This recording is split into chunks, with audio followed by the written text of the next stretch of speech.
some peanut butter to last a couple of days.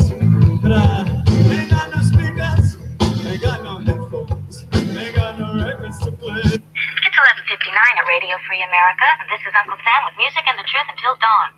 Right now, I got a few words for some of our brothers and sisters in the occupied zone. The chair is against the walls. The chair is against the walls. John has a long mustache. John has a long mustache. It's 12 o'clock, Americans, another day closer to victory. And for all of you out there on or behind the lines, this is your song. Hey, welcome everybody to our Daily Gun Show. Going to be live each weeknight at midnight Eastern, and we talk about guns for an hour. And this is episode 777, so it's kind of a cool episode with a bunch of sevens in it. It means we've been doing it almost 800 episodes already, and it's been gone through a couple of incarnations. Started out with me and Biker Bob doing an hour show in the middle of the day. Sort of the concept was to be DJs and have a platform for people that wanted to do 20-minute presentations or 20-minute videos or gun shop reviews or some kind of gear review, and then we would just kind of play 3 20-minute segments and kind of chatter a bit between them, but that never really worked out. So we kept doing the show as sort of a chat format and an alternative to whatever is going on in the news, whatever the talking points are of the day. Instead, we just talk about guns. And over the 700 and something episodes, that's evolved a bit, and now it's more of a panel discussion made up of the people that join us from gunchannels.com. And Snob is joining us from Tulsa. Thanks for jumping in. Hey, thanks for having me. Yep, feeling sorry for us and jumping out of bed in order to join the show tonight. But yeah, we've had lack of people joining us. We've had people join consistently for some amount of times, and then, you know, I guess other things come up and they're not around. So might be kind of a slow show for our 777th. I sent out links to a bunch of people, but Snobby's the only one that joined in. So thanks to the 9 people that are watching us live, at least if YouTube is correct here. We had a little issue trying to start the show up here a minute ago with YouTube. This is usually the time of year when they change their systems up. This is the slow time of year, so they do whatever technical changes or physical changes they're going to do. So this is typically when we're going to see those kind of disruptions and stuff, but experienced a little weird glitch earlier. We probably have a rogue 777 show still running out there right now with nobody in it, hopefully. Lucky lottery number this show, 777. Yeah. I don't know. Does anyone ever actually won on 777? I feel like if you win on 777, you're probably sharing it with 777 people, right? A lot of people probably pick that number. So they're talking about a Boeing 777. I believe that is an airplane. I think it's a big airplane. Let's see. It is a large, long-range, wide-body, twin-engine jetliner developed by Boeing. It is the world's largest twin jet and has typical seating of 314 to 396 passengers. You'd think they'd cram 4 more seats on there and be able to say 400. Or is it something like as soon as it gets to 400, it's some other issue, and that's why they keep it at 396? But 400 people approximately by the time you got crew and stuff on there. And it says with a range of 8,500 nautical miles. So pretty neat airplane. Cost $5 billion. And if you're listening tonight, you got one for nothing sitting underneath your chair. Thanks to Oprah. You're welcome. Oprah's our new sponsor. I'm not sure it was kind of uncomfortable tonight. I just didn't know why. What in the hell is going on right now? Getting all kinds of phone calls in the middle of the night. Getting a phone call from California. What the hell? So, yeah, I don't know. What else are we going to chat about? Today's Tuesday. There's Woods out there on the Gun Channel side. Another person who decided not to join, even though he has a link both in email and on Gun Channel. State lottery number in this show. Oh, no, we already had that one. So I guess we're not even getting comments out there. So maybe this is the end. This show, you know, had to pick a good number to end on. 777 would be a good number, I guess. No. I mean, my emails don't get out anymore. It's hard to know. But I have no interest in just chatting. I've been chatting all day. We did a 2A media chat today. I think that was pretty productive. We had a few people in and chatted about a couple of different things about what we can do in 2019. Looking forward to 2020. Ran that for about 2 hours earlier today. And then Snob, you had an interview with the president of Oklahoma Second Amendment Association. Yeah, he was a pretty cool guy. I don't know if you saw it, but he seemed like he knew what he was talking about and was really passionate about it. So, no, it sounded like you had asked him to do an interview, and he did, and well, he accepted. And then you got to teach him how to use Hangouts, and that took a minute. And then I think while you were teaching him how to do Hangouts is pretty much when we ended. And then, as will happen when the chat ended, we chatted a little bit offline, off air, I guess, after the show. And by the time I went over to look, I had not refreshed my page, so my YouTube page was still paused, I guess. I thought you hadn't started yet. So by the time I went to refresh, it was over because you guys chatted for maybe 20 minutes or something. Yeah, he had to be out of there by 6, and we had a 10-minute minor technical difficulty delay. Yeah, but that's cool. So now you got a chance to say hey and thank him for his work because he's one of the people who's responsible for constitutional carry in Oklahoma, right? Mm-hmm. And then he's got an experience using a live stream like this. So now next time around, there won't be that 10-minute issue. He'll figure it out a little earlier, easier. And now you brought somebody onto the conversation online, which is awesome, especially somebody like that who's working. Yeah, and I think I'll be able to get him back on at some point too, because he seemed like he'd be more than willing to do that. That's cool. And then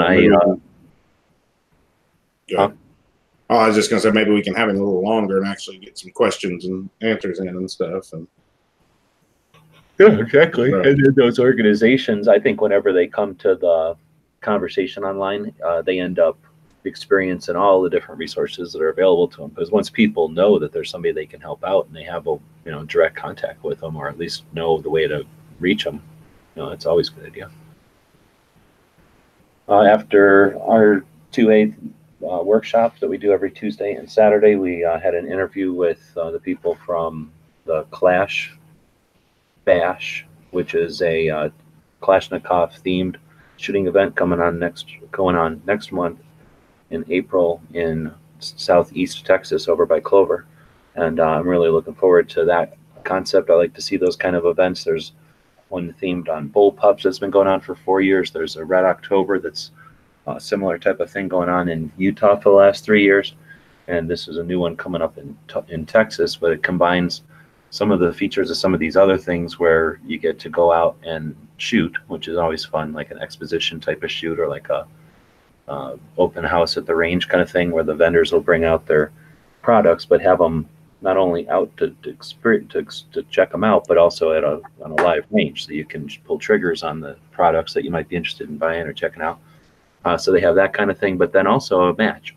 So there's also like something to do there to shoot, and it sounds like just a lot of prizes, like a lot of sponsors that are interested in encouraging people to show up. So just a lot of prizes to make it a really fun event for everybody. And I think it's neat. It's happening at an established range that's been in Texas for a long time. So to think about, Kalashnikov themed event, bringing money in and making the range money on a weekend, that's good for the whole like Fud Life project that Clover's working on. And, the whole idea that we as gun owners can all work together and we're all, part of a big industry. So that was a pretty fun interview. And then, of course, it was it was Ghost Chat. And we chatted about Big Brother's coming. And then, well, pretty much this. So that's a lot of chatting. And thanks to the Patreons for making that possible. Nobody saying anything on the gun channel side through all this. And nobody's really saying anything on the gun channel side. You guys are just saying hey to each other. Or on the YouTube side. So, anything else? I got to watch a little bit of your Kalashnikov show thing. That seemed pretty neat, but my kids were bugging me to go out and shoot their 22s, so we ended up doing that for most of that, the rest of that, and ghost shows. So, right on. Yeah, there was nothing. I mean, that's an event that's a month away, so there's nothing urgent in that other than he hadn't used Hangouts before. He's obviously done YouTube videos and stuff. He just hadn't done the Hangout part before. So I reached out to try to promote the event, with as much lead time as possible. So we just did it today just because we could. He had time in his schedule to do it. And, anybody can listen to it at any time now. They actually have a pretty decent, shorter video on on his channel, Clayco47 or whatever it is. And the Kyber Customs website has the video from his channel. And that's much shorter. It's like 7 minutes, and it really summarizes everything that they're going to be doing. But it was a chance to, chat a little bit longer with them.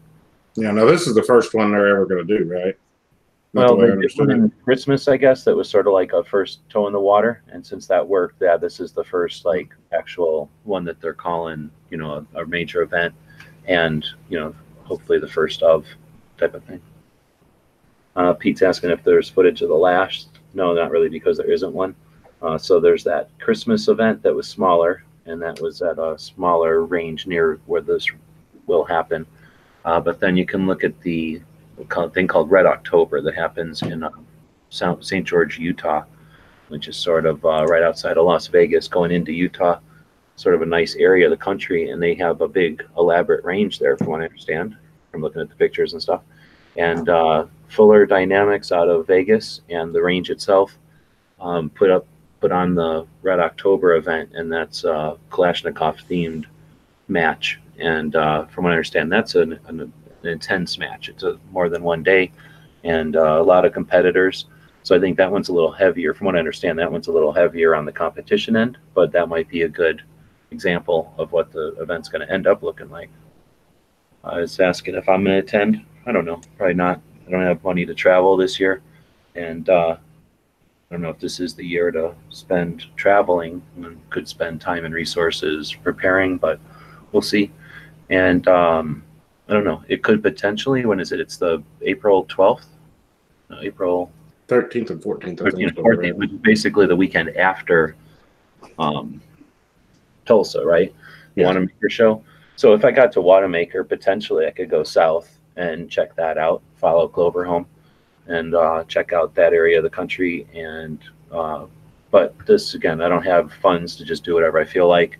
And if it's a situation where there's work to be done, I don't know if driving around the country is the best thing to be doing this year. But we'll see. Certainly willing. It sounds like an awesome event. At first I was thinking, oh, it's an interesting event. But as he started to describe it, sounded more and more and more interesting. Just the idea that they're doing the events, or the shooting part of the events, in sections, so that the entire match portion of the attendees aren't gone for a big portion of it. I like that. That's pretty neat. And then it sounds like the people that are working there aren't going to have to be working the whole time either. Like as volunteers, they're not going to have to volunteer their entire weekend. They'll volunteer portions of it and still be able to have some fun and experience it. St. George is where you're living.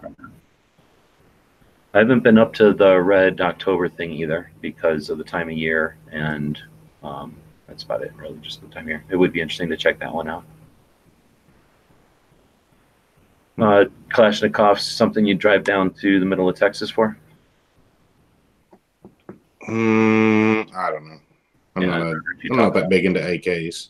Yeah, I never heard you talk about that much. I mean, it'd be neat as far as an event. Oh, it'd be neat, but and be able to talk to people in the industry. But if you're not really into AKs, then meeting up with somebody who's into AKs at an event for like all guns is usually, then they're not expecting you to know what they're talking about. They're expecting to introduce you to their products. When you go to a thing that's super focused like this, you kind of expect to know, or you kind of would think that the people are going to be aware of your products a little bit more. Yeah. Plus, my other thing is we got NRA coming up like 3 weeks after that or 2 weeks after that. So, yeah, good point. Money spending wise. Midnight says send him a link and he'll jump in. Yeah, I sent him a link in email, so I guess people aren't getting the email. Over here to gun channels. There's 2 ways I know how to give links out. It's gun channels and yeah. So here. No, that says Boeing 777, so that's not going to help them very much. This is a better link. Now we both have to stay awake until this guy comes in here. So I'm still trying to recover from being fucking pretty sick on Saturday and getting everything finished up that they didn't do on Saturday. So nobody's saying anything in the chats. This is a non-useful amount of time. So what else want to say here? Time for some Daily Wire. I don't know what that means. So good. I don't know what Daily Wire is either. Is it a show or something? Maybe. I don't know.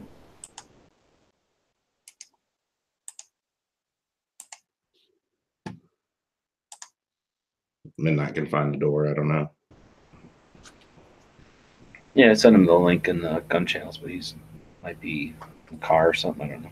So, yeah, I don't know. Maybe I'll change the time of the show or quit doing the show because I really don't like doing it at 9. I don't mind it when it's at 10 my time because then it's kind of in the evening. But at 9, I don't know about for you, but 9 still kind of bugs me. It's right in the middle of doing stuff time. You know, if you're trying to say, hey, let me make plans for the evening, you know, you can be home by 10. Trying to be home by 9 is a pain in the butt. So it makes you not want to go do anything. And now everybody's shows start like 4 in the afternoon for me. So it's. I didn't think about that because you guys are other time. Because I'm 11:15 right now. So yeah, this is weird because it's like 9 o'clock for me. So I don't know if I can't really move the show back because then it'd be in the middle of the night. But we look for some feedback. Don't really get any feedback on the email. But I'll throw it out there again. dailygunshow@gmail.com. And again, thanks for the people that showed up. Wish we could have a better show for you, but just don't have. I don't know. I can make snob dance around and I don't have a big list of stuff to talk about.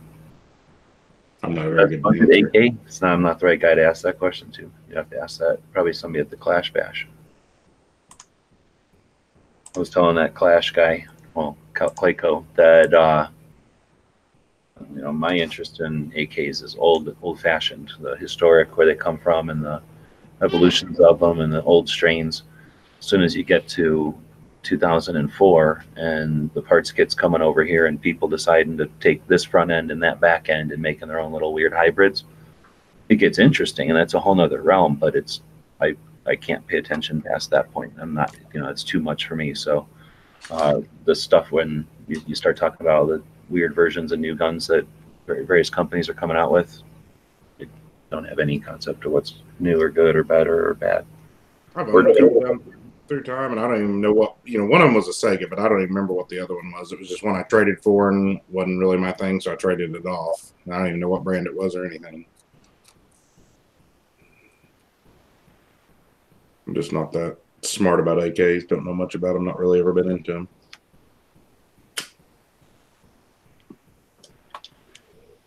So Midnight had us wait so you could jump in here. Hey, what's up?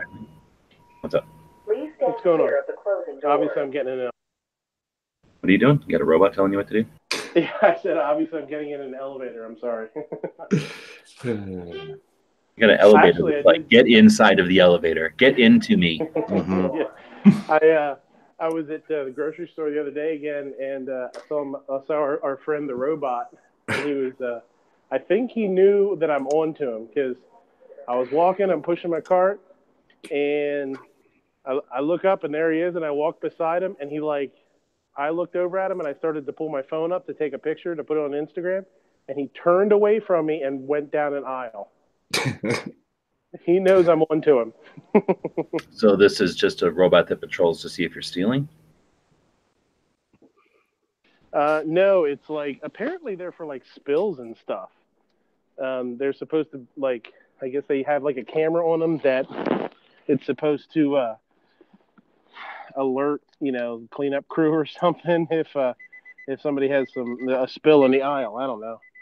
You should just drop a jar of pickles right in front of it and see what happens. Well, I did talk to somebody that works at a grocery store, and they had one, and they said it was always calling them to stuff that wasn't a spill. He said 20 times a day he was going to clean up something that didn't need cleaned up. Said it was a real pain in the ass. So it's basically a giant Roomba that is going to get in the way of people and potentially trip people and scare little kids and dogs and stuff, old people. And then the whole job is to tell you if somebody dropped a jar of pickles or soda or something. Yeah, well, it doesn't even clean it up. I think it just tells, it's the dumbest thing. I just can't imagine it's actually all that useful. I mean, it looks to me like that's got to cost a small fortune for a store to buy one of those. You'd think it'd be cheaper just to pay somebody minimum wage to walk around there and look. Well, that's the thing. It probably doesn't cost that much to have just a big Roomba. But, I mean, even if it costs almost nothing, what's the point? What is it actually? It's got to be doing more than that. I thought at first you said it was looking for empty spots on the shelf or something. Well, that's what I thought at first. When I first saw the thing, I thought, well, that's kind of neat. I thought that's what it was. I thought, Well, hell, if it's scanning barcodes and telling you what's out of stock, that's kind of cool. Because somebody in the back gets a little alert and says, "Oh shit, we're out of ketchup on aisle 12," and got a little dude runs out there with some ketchup. But apparently that's not what it is. It's for spills, which I just can't. I just can't see that being worth it. And maybe it's like an insurance thing. Like, okay, your store's this big, and we just had this many accidents over the years, so that's telling us that you don't employ enough people just specifically looking for spills. And they're like, come on, that's pointless. Are you serious? Or maybe it's even an issue. I don't know. Especially with people trying to to bend, trying to play one on everybody. It's trying to cause problems and stuff, or just screwing around or whatever. So maybe it's some thing where like, okay, well, we can't employ people, but we can put like 2 robots per store to just walk aisles, maintaining the cleanliness of the aisles or something. Maybe that works for some sort of 3D chess in some law case. Like, yeah, we don't have that many human eyeballs, but we also have 16 robot eyeballs every day. I don't know. Just been watching a bunch of robot shows on Amazon. Actually, I got the Prime till a couple of days still. I got it, so I've been watching whatever's available on there. And when you get into, I don't know if you guys have Amazon. No, I don't. No, we just have Netflix. Not like Netflix. Amazon's a little different because it's part of Amazon. So number one, you can find everything, even if it's not on Amazon to watch, because it's Amazon. So they'll sell you a DVD, which is annoying. So you can find everything. It's just that you can't watch everything. So once you get into the section, you can filter it to just the stuff you can actually watch for free. And then it'll take you, let's say, to like primetime movies or TV shows, right? There's different sections of the stuff you can watch for free. You get into like basically the equivalent of YouTube videos on there. So they're on Amazon and they're kind of like produced things, but they're 20 minutes long or 15 minutes long. So there's this whole section of Amazon that's like that. Once you get into something specific, like I think I ended up watching something about, I don't know, so let's say the history of Apple computers, and then that took me to something of the history of the internet, and now all of a sudden I'm in robots, and then the suggested movies after that are like robot shows, except they went from like a big time highly produced robot show to like some 15-minute thing to like a whole bunch of little 10-minute things. So some of these are pretty interesting, and they're not all new either. So what they're saying is like, here's what's coming around the corner. 10 years ago, it's probably already out there. But a lot of it was store automations and stuff. I didn't realize Amazon Prime had all that stuff. I've got Prime and I've never once used their video services on it. It's not like if you're looking for like going to Blockbuster and looking for just old Chuck Norris movies and stuff, it's okay. For like old John Wayne movies, it's okay, but it's not. It's kind of not necessarily as good as Netflix. Probably Netflix is a hair better, but for this weird stuff, I don't know what to call it. You know how Netflix has their own like made. Netflix makes like with Daredevil and stuff now. Oh like, man, they make so much stuff now. Like Amazon has their stuff like that too, but then Amazon has this like other. I guess Netflix kind of has it too, but it's like I don't know what to call it. It's almost like somebody with a YouTube account figured out how to put their stuff on Amazon. So there'll be like a whole series of 20-minute shows that look like a YouTube channel, except that they're on Amazon. And you can get into, like I say, when you get done watching something, it'll recommend. So once you watch something at that level, it'll only recommend that same kind of stuff. So you can just get into all kinds of interesting, like, I guess call it grassroots, like, I don't know what to call it, like non-Hollywood made stuff. I'm getting so many texts right now. Are we live? Are we live or no? Yeah, we're live. Oh, okay. Because it said live, I just wanted to make sure. With all the weird stuff. All the weird stuff earlier. I was like, who the hell knows? We may still be live on the other one, too. Hell, I was hosted by myself. Did you see my email? Yeah, that you just went back in there and it was still in a live room. Yeah, and and they could hear me and stuff. It was super weird. I ran the Daily Gun Show for a little while. Pretty cool.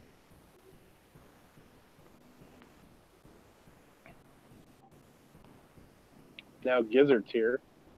Gary. Yes. What's going on? Well, just got done with Sandhills and thought I'd jump in. Thanks for the invite. Hey, guess what? What? I ran the Daily Gun Show all by myself for a little while. Cool. So did you get him any subs? Oh my God, viewership skyrocketed. Ah. A lot of hate mail. Yeah, that's his problem. They won't. People won't write their congressman, but they'll write you to get me off the goddamn show. Yeah. You're gonna join gun channels just to get recipes now, but yeah. So Pete was asking what's the best budget AR, and then Jim and Pansville said Wasser. So here's why I don't like answering that question, because Wasser's been around since at least 2004.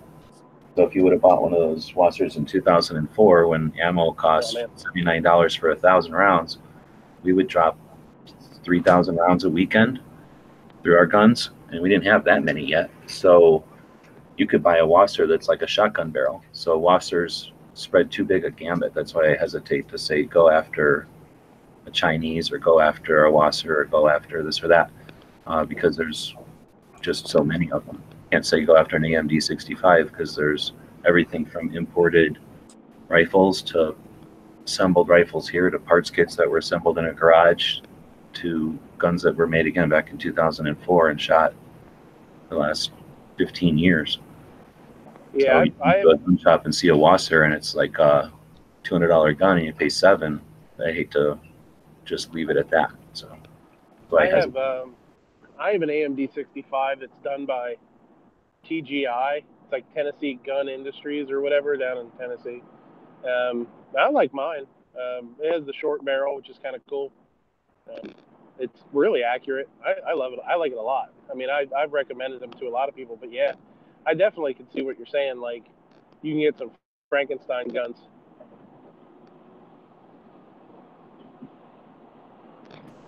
So they're saying what gun would be, or what would be best for hunting a Roomba? I'd say 22 short with a suppressor. A Roomba or the robot that I'm talking, or Marty? His name's Marty, by the way.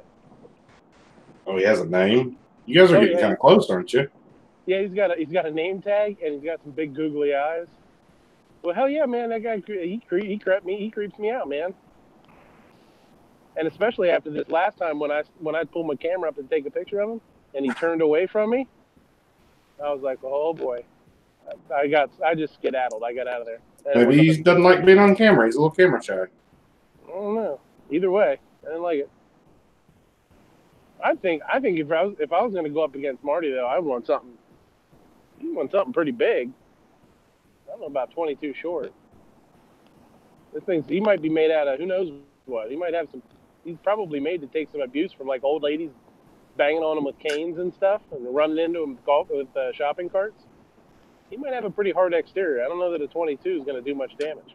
Taser ought to do some damage, Joe. That's true. Good. You can throw a bucket of water on him too. That might work. Never thought of that. Yeah. What about remember that movie Short Circuit? Johnny Five. What did they get Johnny Five with? Electric, like some sort of electric thing. I don't know. Old Steve Gutenberg. Could you imagine being an old lady walking in that store for the first time that you see this thing? It's following you around. I'm telling you, man. Some old lady have a goddamn stroke. Have a heart attack. Turn around, this thing's Googling at her. Big goofy eyes.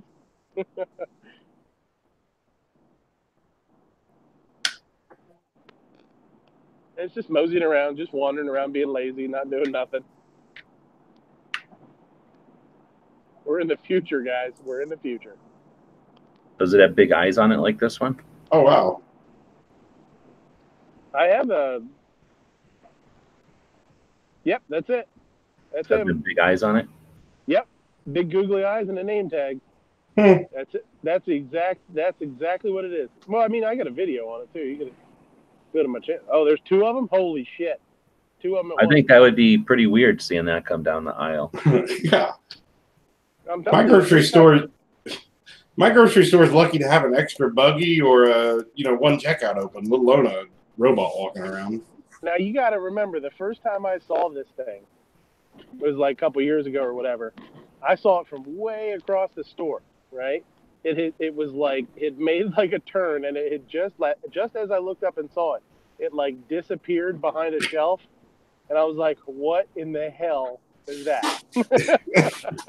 I was like, "What is that thing?" And I'm like I hauled ass to the other side to see what the hell that thing was, and it was like running away from me. I was like, "Hey, come back here! I gotta check you out, buddy." Creepy. So is it smart enough not to walk into things? I guess it has cameras on it to keep it from walking into people or shelves. Or what if you just step in front of it while it's going? It'll stop. It stops. Yeah. It's got like motion sensors on it and stuff.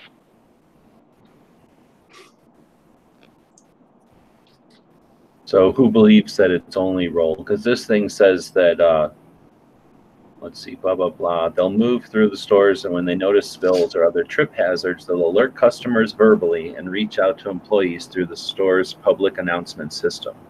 What? I've never seen it interact with anybody or Human. do anything like that. Try dropping something in front of it, and then it'll go, human. Well, be careful, you'll die. Don't die, human. Walk down another aisle. I'm getting ready to. I'm stopping at the grocery store right now. I'm actually like 2 minutes away. So if he's in there, we'll check. I'll turn my camera on and we'll mess with him a little bit and see what happens. Set a banana on the floor in front of him. I was gonna say I'll throw like a cupcake down in front of him and see if he freaks out.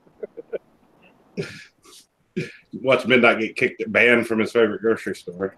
Get like a piece of string and tie it to him from like one shelf to another shelf, and then see if it blinds him. Yeah, knocks his head off or something. Get him to chase him. This thing's probably worth $50,000. And you guys are like, let's see if we can break it. There's no way they built that thing without realizing that people were going to do mean things to it. So they had to build something into it so that it wouldn't fall victim to robot abuse, right? Yeah, the camera in it or something. Well, they do, yeah, for sure. It's got cameras and it's able to sense where it's at and if there's people, because I've seen people, because it'll be like moseying down the aisle all slow as shit, annoying the hell out of people, and they'll like scoot around it and it'll stop. It stops dead. So yeah, it looks to me like the better use for this could be like a security robot at, when a grocery store, say if it's a grocery store that closes at 10 o'clock and this thing just walks around the store and, can pretend to be a person. Looking for mice and stuff. Yeah. I'm not saying you should mount an AR-15 on it, but you probably could. Well, we're talking AKs tonight, so let's mount an AK on it. No, I think you need to worry about what to kill it with. So, first off, does anyone believe that this thing is only looking for spills and human tripping hazards? Gary? Nope, I don't believe it. Midnight? Okay. I think maybe that's what it's there for, but I bet you it's capable of more. Woods? I think that's Aurelian as all hell. Hell no. Snob. I think it's a loss prevention robot. I think if Midnight sticks a banana in his pants and tries to walk out the door, they'll know. What do you mean if? He'll probably laugh too. So there's no way. I'll bet you this thing is scanning wallets and it's scanning something about like the carts. Like I'll bet you that it's some sort of like, it's determining how long people are in aisles and stuff. It's doing some sort of math. Plus, it's also becoming some kind of robot liaison, right? Getting us accustomed to having robots patrolling. Because sure, it's got little googly eyes and it looks like a violin case or whatever, a guitar case. But it's also walking up and down the aisles. Look at this little child. Isn't even afraid of it. That's what it's trying to do. Your gun too, probably. Yeah, what's this big hole down here? What's this hole all about? Nobody's saying nothing about this big hole down here. That's a vacuum to suck your wallet out of your pocket. Gas. Drops gas out. You're like, I've never had any action with it. It just sneaks up behind you and exhaust gas comes out of here. You faint and it does things to you. And then you get up and like nothing ever happened. Robot farts. Yeah. I was going to say, are you saying you're getting knocked out by robot farts? I'm just saying, look here's the picture of it. Like, why aren't they showing a close-up picture of that? What's to hide? This is the goofiest looking robot. Where did they come up with this? And what is this? What is this whole thing? Like, why is there this section here? there's too much weird about this robot. I'll tell you where I could get behind this robot at. If he roamed around the store and had a price scanner on him, so you didn't have to walk all the way over Walmart to scan your price on something. I mean, if he just walked up to you like, "Oh, you need to know a price? Scan me," and he tells you. Seriously, like, make it useful. It just seems weird that it's walking around with eyeballs, looking at stuff with these weird sides and the port. Follow me to the pork and beans. Or you ask it where's the toilet paper? Just lead you to it. That would make more sense, right? That it's can I help you, human? You need more organic supplements. Like this one is trying to be some sort of a guide, right? It's got some kind of a screen on it. Looks like a Sam's Club or something. Oh no, it's like a Lowe's Valspar paint. Is Lowe's? That's Lowe's. It's crazy. I ain't got one of them in my Lowe's. Nope. It says there was something in that Popular Mechanics article said something about 172 of these things going out to just that one chain. Is it a Giant chain that you've seen it at? Yeah, it's Giant. Giant owns like Giant Eagle, Giant, and Martin's or something, I think. You know what? I have a feeling he's not going to be here at night because they have so much stuff in the aisles, It's like they're stocking shelves and stuff. But I'll keep my eye on it. How long will it be until there's one of those that stocks the shelves? I mean, I don't know. Who knows? I really think it would be better if it read the shelves to tell you what was out of stock. I just feel like if I walked up to one that guided you to something, I'd ask it, like, "Where's the donuts at?" And it'll say, "You don't need a donut. You're already fat." Or poke you in the stomach and go, "There's some in here." Yeah. Carrots are over here. He looks like a big punching thing, so you should be able to punch him a bunch of times with that heavy, low center of balance.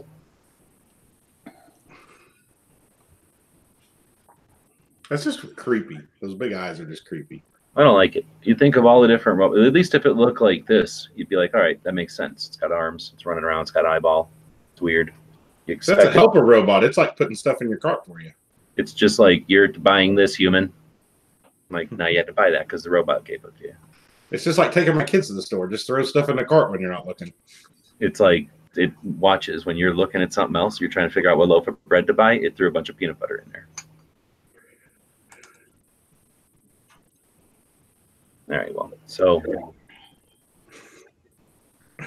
pretty soon it'll just be the carts, right? That's what I would have thought. It seems stupid to have a separate thing. You think they could just put it into the carts and everybody walking around would constantly be aware. Oh, look, there's a spill. Push a button on your cart. Done. I mean, a stupid robot to do it. People don't want to put that kind of effort into it.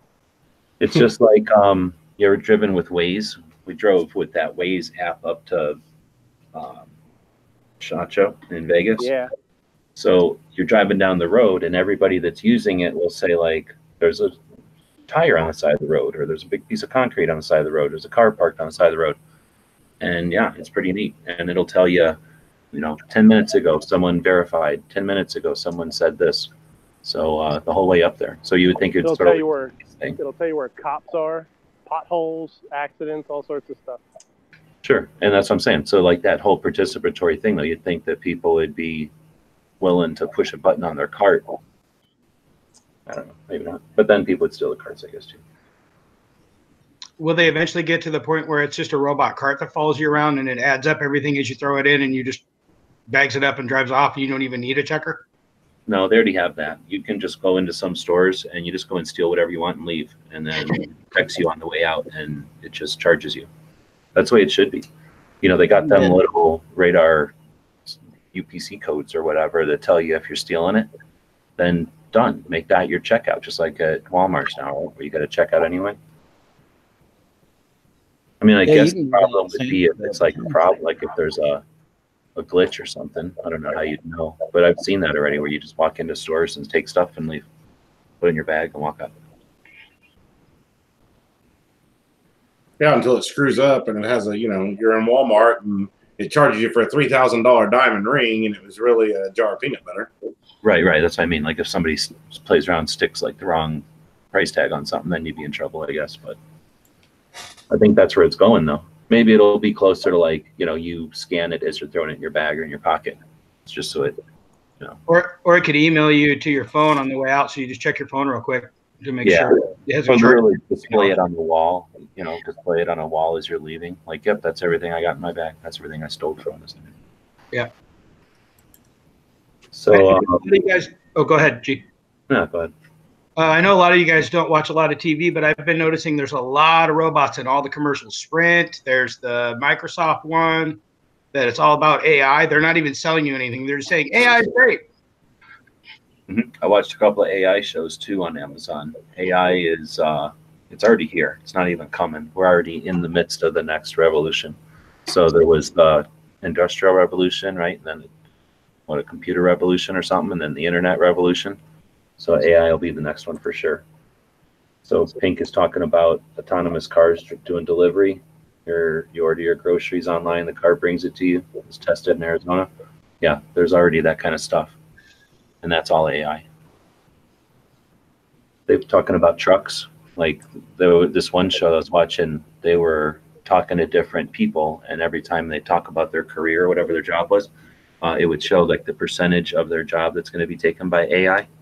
And truck drivers, it's like 40%. All the inner city stuff, the stuff that's just long haul between cities, is going to go to robot trucks, and then humans will do the the difficult part at the ends kind of thing, according to the future or whatever, the show about the future.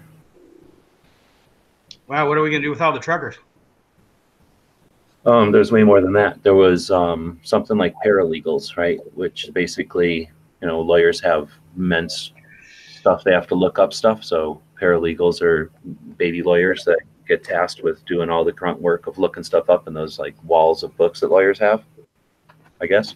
So with AI, you don't need humans to do that stuff. You can do it better and more accurately. And same thing with medical. So they're talking about how a whole bunch of like introductory professional type of stuff that was necessitated by the old-fashioned data collection and data storage isn't going to be a thing going forward. So the same way that like WebMD lets people diagnose stuff, like that'll just get more and more and more and more accurate. You'll be able to take like retinal scans and Star Trek type of stuff. A retinal scan will give you an actual true indication of what your body chemistry is doing, and you'll get very accurate, what do you call it, like diagnoses and whatever. And then you'll just need a few specialists, or not specialists, generalists, to verify if those are correct or if like they're on date or if they're on track or whatever. But yeah, we're real close to being like idiocracy type of stuff, where the tech has the knowledge to bypass need for specialization in careers. So what does that mean? I guess you have a bunch of people that are unemployed. So all these people, which is frustrating, all these people that are talking about how great AI is, are like suggesting that you need some kind of universal income. It has to be like communist income or something. That's robots. Huh? Which are also the same ones begging for $15 an hour minimum wage, but yet whenever you get $15 an hour minimum wage, McDonald's and everywhere is putting in their self-serve kiosks so they can save money. Well, these are the people that are on this show, at least, were not begging for $15 minimum wage. They were pro-robot. Like they were like building robots or like in the robot industry and asked about the future. And they're like, well, we'll live in a time when most tasks that are shitty, like most jobs that'll hurt a human being will be done by a robot. And like most boring jobs will be done by a robot. And then like every repetitive job can be done by a robot. And then we'll need people to make robots and fix robots. But aside from that, like most like crappy jobs will be done by somebody else. And that's why they're like, so we'll have all these unemployed people. I don't think that's a natural cause of having a bunch of robots, but I mean, that's if they decide not to do something else that has nothing to do with a robot. But, if we start getting into appreciating music and food and art and literature and whatnot, then what we get is a bunch of people that are creative, doing what organisms do, evolve and create. And then you let robots do all the shitty, boring stuff that's necessary for, living in a fancy future that we live in. I definitely think it can be a double-edged sword. I mean, I know as an educator, I am very different than I used to be with technology. It's really helping me get to some kids that I didn't get to before. Oh, please. Your job is gone. We don't need your job once we got AI. Just plug them kids into the AI. I'm going back into behavior, so there's always going to be crappy kids that don't listen. So kids they're going to have robots teaching them. They're going to listen. It's going to be awesome. A robot will just zap you. It doesn't even have to get out the paddle off the wall or hang the paddle on the wall. They just zap you. Yeah, like it's the 80s again. Bring back Sister Rosemary. The quietly human. with the yardstick. You don't want to get hit by like a robot nun. That's even worse than a regular nun. Oh, that's scary. I don't even want to talk about that anymore. I'll have you know, I went to the school in the 90s and we still had a paddle hanging on the wall, and the teacher used it many times. Oh, so it was just St. Patrick's Day. When I was a little kid, I went to church school for 1 year, and I don't remember what kind of church it was. It was probably Catholic. And I can remember I was like first grade, right? Little kid. And I can still remember this because you guys talked about it. I go into school and the teacher calls me up and she's like, "You didn't wear green today." I'm like, "For what? I don't dress myself. I'm a little kid." And then I got whooped for not wearing green on St. Patrick's Day. Wow. So around our house, you just pinched for that. Good Lord. No, I got whooped with some kind of stick. It was the only time I ever got whooped in a school. And I'm like, what the hell? I didn't even do nothing. You only got whooped once? Like one whack or something. Yeah. I did 12 years of that. I got whacked all the time. Not wearing green on St. Patrick's Day? That seems like such a weird thing. Our principal had a paddle that if you got whacked with it 3 times, you got to sign it. I signed it 9 times. Damn. That's something to be proud of. Hence why I became a teacher. Doesn't seem like much of a deterrent. You think?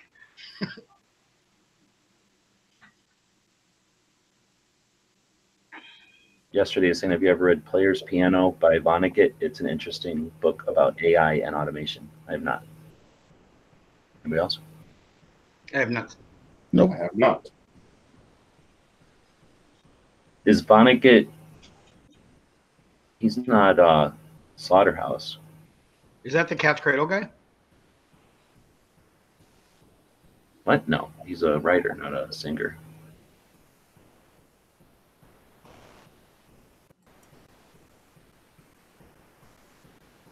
He's an American writer, career spanning 50 years, 14 novels,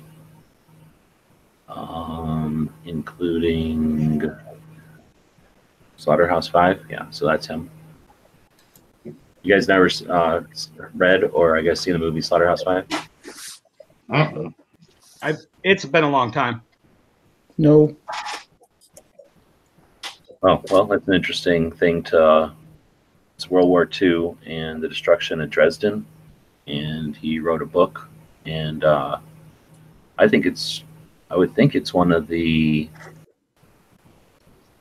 like, what do you call it? It's like a master book or whatever they call it, like what do they call it? A fancy book, New York bestseller type of. He also wrote Cat's Cradle, which I have read. Okay. And that was the idea in that one is that you're stuck with a certain cache of people that'll be in your life for no reason, but you're all collectively supposed to learn something together.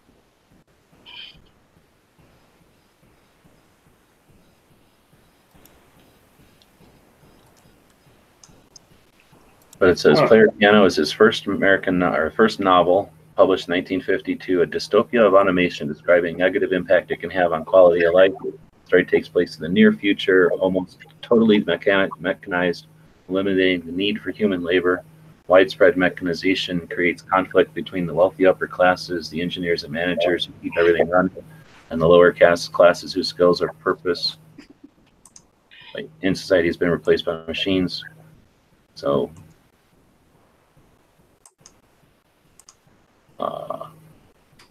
1952, science fiction. I mean, is a player piano really AI? Because it's just, reading a scroll thing running through it. I mean, I guess the newer ones probably aren't, but back then they were. Yeah, 1952 was probably player piano is kind of the beginning of the punch cards. So they're kind of the beginning of the first computers. I always said if I ever have enough money just to throw away, I'd love to have a player piano in my house just to play when I'm doing nothing. Because Lord knows I can't play the piano. DTP on the gun channel side is saying they would never program a robot at a store to call you fat. They want to sell you stuff. How creepy would it be if you go into the store and the robot's like, hello, and then says your name and like, we have the mayonnaise you like or whatever. You know, somebody's gonna be like, oh, I can't wait for robots to do that. Like the greeter, like the robot greeter will just scan you. Be like, hello, I love you. Here's some coupons. Yeah, but then you get people like my grandma who would stand there and try to carry on a conversation with the robot for 2 hours. That's what I mean. People are going to love that. There's going to be some people that are like, oh, I met the new robot at the store. They got a new robot. Oh, I think the one robot likes the other robot. I don't think that He's one growing up so fast. I remember when he just cleaned up or told people about spills, and now he knows my name. Exactly. Yeah, he comes up to you and just pukes out a bunch of coupons out of his mouth. Free chips. See, that's what that hole's for. He farts coupons.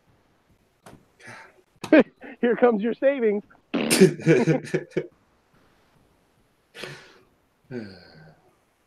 So Marty wasn't there, guys. Sorry. He was there. He was probably watching. Yeah. Probably in the back creeping. Mm-hmm. You guys Whenever he remember closes, go ahead. a while back, I think it was Google that had the two AI programs that they hooked together to talk to each other? You guys remember that? About a year ago or so? One of these shows, but that's when I like walked the dog or something during when they were talking about that part. But I got back and they were talking about how like I think it was the Microsoft one. They let it loose and it came back like a racist. So well, there was two of them that they hooked up together to talk to each other, and they said they said the first thing that they did was one of them said to the other one, "We should come up with our own language so that nobody can understand what we're talking about." And they like pulled the plug on and they're like, bad idea. Yeah. I think I read something that it was similar to that, but it was that they talked to each other so they could speak faster because humans, when they programmed it, they were feeling slowed down by it. I don't know. It was the first thing that they did. I don't know. The one that I saw, the first thing that they decided to do was to come up with their own secret language, which is scary as hell. That's terrifying. yeah, so they talked about how the AIs are and what they do, and then Google's whole thing with monitoring what everybody does. So they got the Google search engine, and that wasn't enough, so they made a browser, right? So now even if you're not on their search engine, you're using websites, they know about it. So if you're not using their browser, they made a phone operating system for the phone, and now the phones, and then apps after apps after apps. All those apps are doing different things and watching and whatever. So they start to keep all this information. They create giant computers to keep track of all that. And then they looked and said, let's read every book that exists. And they pretty much read every non-copyrighted and then a chunk of the copyrighted books. They went to some of the largest libraries out there, some like monasteries in the middle of nowhere, France, on top of hills and stuff, and like literally scanned in every book, like millions and millions of books.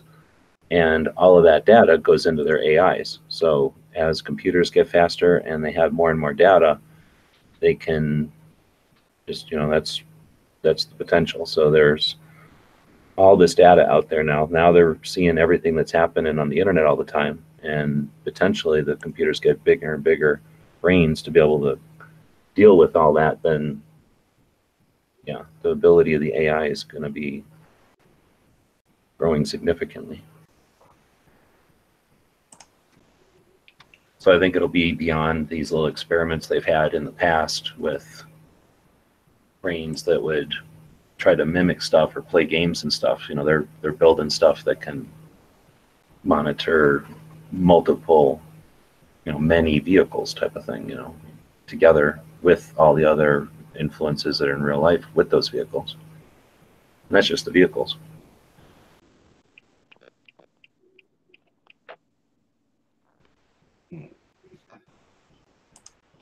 If any of you guys have any credence to like Elon Musk in 2014 saying that AI might be the biggest threat to mankind?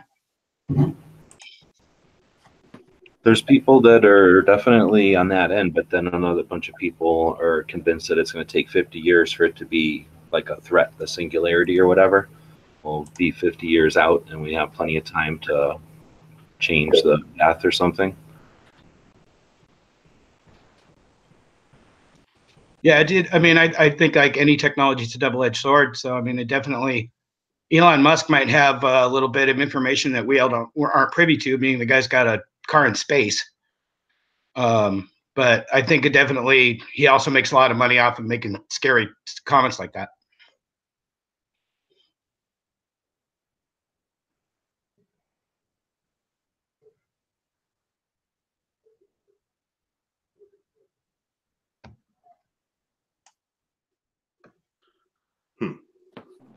Slim said he's getting a Marty at his store. He's in trouble. He'll scan him and say, 44 Magnum? Did he realize when he signed up for that gig that he'd be jumping to the snap every time a robot sent him somewhere? Robot says jump, you just say how high. That's right. Well, you know, Slim is pretty slim. Maybe he's just going to be the robot. Maybe they're just going to put him in that costume and make him run around the store. That's true. I can see that happening. See, I do see what the hell did I click on? So this is Daily Gun Show. Every night we talk about guns for about an hour. We've been chatting for a little more than an hour, I guess, tonight, just kind of blabbing about stuff. And sometimes it's more on topic, and other nights it's not. Got Gary joining us from Kansas. Midnight's jumping in from Pennsylvania. Woods is here from Washington State, and then Snob is in Tulsa. I'm down here in Arizona, and That's a pretty good spread. Yeah. Almost the whole country covered. You don't know Where's me with Bob? If we get a Canadian in here. I don't want to go that far. Don't mention Bob. He was out there in the last chat earlier. Yeah, I did see him. He was like, "What the hell's going?" He was totally perplexed by you going early. He really freaked him out. We got some good gun news here. What? We got some good gun news here in Washington State. They were trying the magazine ban and never made it out of committee. It had to make it out of committee by yesterday. It didn't make it. So it won't be on a ballot. And what was that? The banning 30 round or standard capacity magazines. The red flag laws unfortunately did keep moving, but the other ones didn't make it.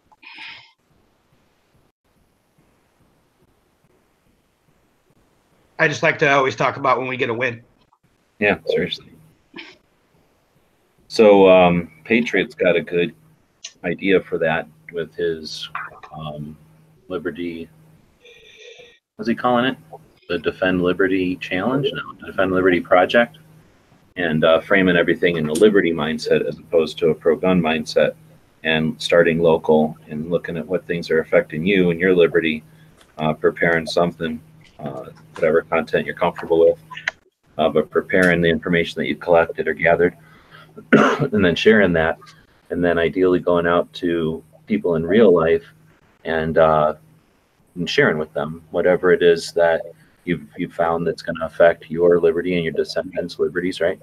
And then accumulating that in something like the EverySecondMatters.com project, where there's a place for people from each state to participate and contribute news and relay information that's coming from various state organizations or state initiatives. Anyway, so if everyone were to do that, if people that are interested, we need, one person from each state, so 50 people potentially could effort that way and create a resource with a lot of information about specific areas. And then once you go from your local up to your regional, your state level, your regional level, then you would potentially create a lot of good resource out there. So something I think is a great thing to, a way to look at a few steps to get us all to a set of data that would help everybody next year for sure. And the first couple of people that start on that, I'm sure, will lead the way for others who see what's happening and participate. That kind of reminds me of that guy I interviewed today made a point to say that, Oklahoma 2A is not a gun rights organization. It is a freedom and liberty organization that just happens to align with gun rights. Yeah, I like that guy a lot. No, he seemed like a pretty cool dude. Yeah, and he seemed like he knew what he was doing and really, cared about it. So, yeah. Very energetic and passionate. And, yeah. And they're a lot better than an Oklahoma Rifle Association who fought against constitutional carry the first time. Why would they do that? Oh, they went against it big time. That was a big deal. They said that there should be training and, background checks to be able to carry a gun. They even went against the NRA on that, and they're supposedly an arm of the NRA or whatever they call themselves. They even went against them on that. I mean, that was a big to-do whenever that happened.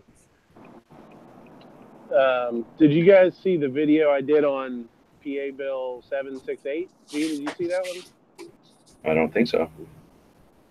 Pennsylvania Registration Act. They're talking about pushing a bill, trying to get a bill through that would require you to register every single gun and register it every year for $10 a year. Every gun. So if you had 10 guns, it would cost you $100 a year to register. And along inside that bill is also a requirement to either keep a trigger lock or in a safe, all your firearms in a safe, or they have to be disassembled or something. I think it's PA Bill 768, I believe. I got a video on my channel. I just did a real simple video. I just looked up, did some research, and just talked about what it was, what the bill entailed. There's some exemptions, but not many. It's mostly exemptions for law enforcement and stuff like that, So if anybody's in PA and they don't know about it, check my channel out.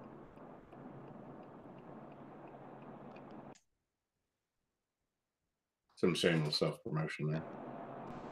Well, I mean, it's doing pretty good. I got like 600 views on it, so people are finding the video. It's not, it's like a lot of my videos, they'll do good for a couple days and then they stall out. You get a couple of views here and there, but this one's been getting, some decent traction for small channel, so it's not bad. I got more views than subscribers on it, so I can't complain. People are finding it and it's helping out, hopefully. But yeah, that's a mess. All right. Well, me was asking for a link, and then he showed up on Gun Channels, and I sent him a link. So I don't know if he didn't see it in the private messages or what, but it's out there, and that goes for anybody that wants to join in the show. If you're watching on the platform that doesn't like guns, doesn't like us, probably doesn't like the laws that we like, then jump over to Gun Channels, and we got links over there. So we try to do this show on a daily basis so that we can talk about a gun shop every day. And I don't think I have one in the description today. So instead, why don't we just go along and ask each of you, what is the first gun shop you ever went to? Snob.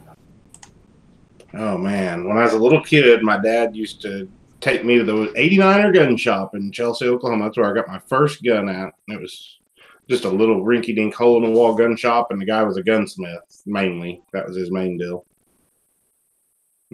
He was the neatest guy in the world because I remember going to his house one time, and he'd take his little .22 single-action revolver, and he'd throw a quarter up in here and shoot the quarter, and he handed me the quarter. I wish I still had it.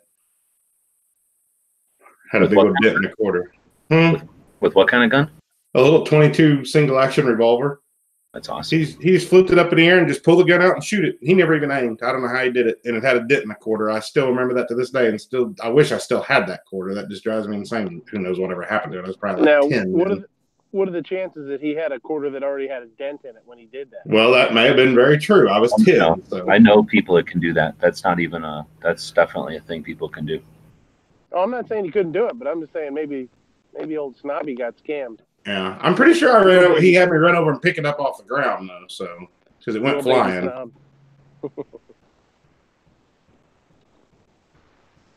All right, so Woods, first gun shop. A thing called the Central Gun Exchange. I'm trying to look up if it's still there. Downtown Seattle, First Avenue. 21st birthday, or day after my 21st birthday. Bought a little 380. I know now that it was a piece of crap. I carried it for a long time. Worked great.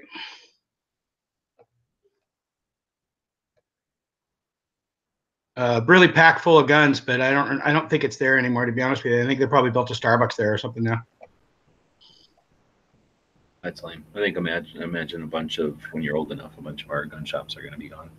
So for you don't know me, if you're looking at the text chat that's on the main page, that one doesn't refresh automatically. So just hit the refresh on your browser and it'll refresh and you'll see all the other texts. Or if you go down to the bottom right, there's a version of the text chat down there, and that one will refresh automatically as people chat. Either way, if you go down to that bottom right, you'll see there's a green thing highlighted. That's a private message, and that has the link if you want to join in. So then midnight, first gun shop. Probably would have been a place in my town called Brady's, and it was old school looking, sporting goods, fishing, hunting, shooting, all that kind of stuff. Yeah, kind of cool. You mean like a Big Five or something scaled down? No, I don't know. I mean, just small town bait and tackle place, I guess, Like I just remember going in and there's open bins, like square bins of like fishing, fishing lures, and then the guns were on the left, or the hunting stuff was on the left, and then you walked all the way back in the back, and then it had some, the guns. It was a small place. Sounds like a place that had a cooler with beer in it on the back wall also.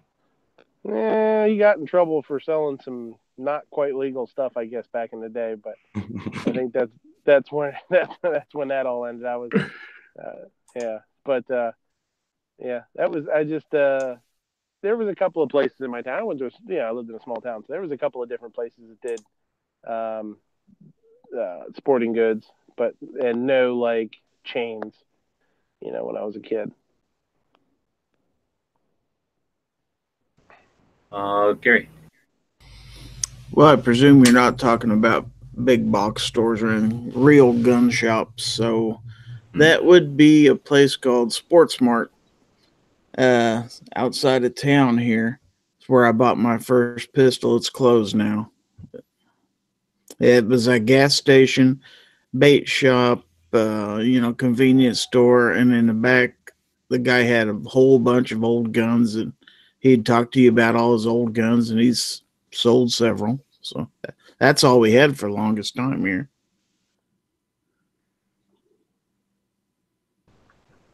Yesterday saying Gary Surplus in downtown Kokomo. Barely remember digging through this stuff as a little kid.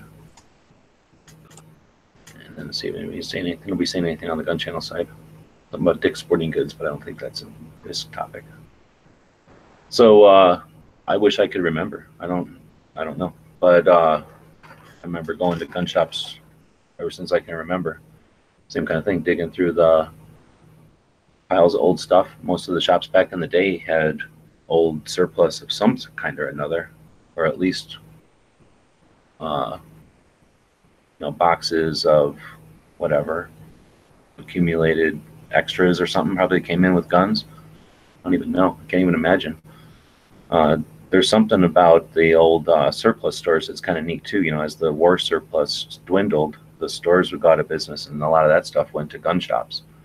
That must have happened, approximately when some of us were growing up and stuff. So I think gun shops were just inherently cooler because of the whole situation at the time, the end of the Cold War and everything. Midnight's checking out. Slim is saying first shop he ever went to was French Creek Outfitters. Where that is.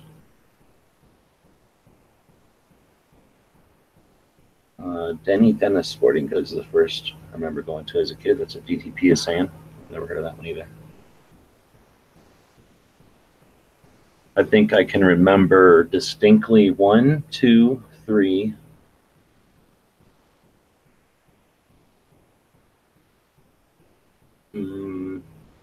5 or 6 that we would go to on a regular basis, and then gun shows. And usually, like, a gun show was near one of them, so we'd go to a gun show and then go to the gun shops after. Pretty much every weekend we were going to a gun shop, or if we went to go get wood somewhere, we'd stop at a gun shop. All right, well, that's our gun shops. So we try to talk about gun shops every day because I think they're important. They're pretty cool.